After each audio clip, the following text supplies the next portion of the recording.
রৌনকের মা বলল, শোন, তোর দাদাকে চোখে চোখে রাখবি, মাথাটাই মনে হয় বিগড়ে গেছে। রৌনক বলল, দাদা মোটেই মাথা বিগড়ে যাবার মানুষ নয়, মাত্র তার বয়স এখন চলছে ৭২, কী বা এমন বয়স হয়েছে। রৌনকের মা বলল, আমার কেমন জানি লাগে, মনে হয় উনি হয়তো কোনো একটা বিপদে পড়তে যাচ্ছেন। রৌনক বলল, এইসব কথা বলো না মা, কেন বিপদে পড়তে যাবেন? আমি আছি না, দাদাকে আমি দেখে দেখে রাখবো। আজিজ সাহেব সন্ধ্যাবেলায় বললেন, আমাকে এক কাপ চা দাও, আমি বারান্দায় বসে চা খাবো। ছেলের বউ বলল, ঠিক আছে, আপনি বারান্দায় বসেন, আমি চা নিয়ে আসছি।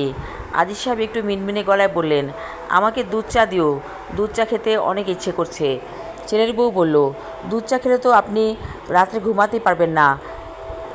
আজিজ সাহেব বলল, যা বলছি শোনো, আমাকে দুধ চা দাও। ছেলের বউ বলল, ঠিক আছে, আপনি বারান্দায় বসেন, আমি চা নিয়ে আসছি। আজিজ সাহেব আকাশে দেখলেন সূর্যটা ডুবি ডুবি করছে, লাল একটা আভা আকাশের আশেপাশে, অর্থাৎ সূর্যের আশেপাশে। আজিজ সাহেব দৃশ্যটা দেখে মুগ্ধ হয়ে গেলেন এবং তিনি বহু বছর আগে চলে গেলেন। ঠিক এমনি করেই আগুন সন্ধ্যায় তার সাথে বিয়ে হয়েছিল রৌনকের দাদির। আহারে, কি মিষ্টি ছিল সেই মেয়েটি!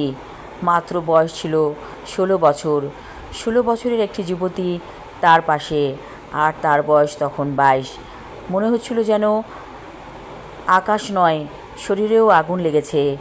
থাক, সেই দৃশ্যের কথা মনে হলে এখনও লজ্জায় লাল হয়ে যান আজিজ সাহেব। ছেলের বউ এসে বলল, বাবা, আপনাকে কি সল্টেস বিস্কিট দিব? আজিজ সাহেব বললেন, সল্টেস বিস্কিট আছে বাসায়? হ্যাঁ আছে, আমি দিচ্ছি। এই বলে ছেলের বউ বিস্কিট এনে দিল আজিজ সাহেবকে। আজিজ সাহেব খুব মজা করে চা দিয়ে বিস্কিট খেতে লাগলেন।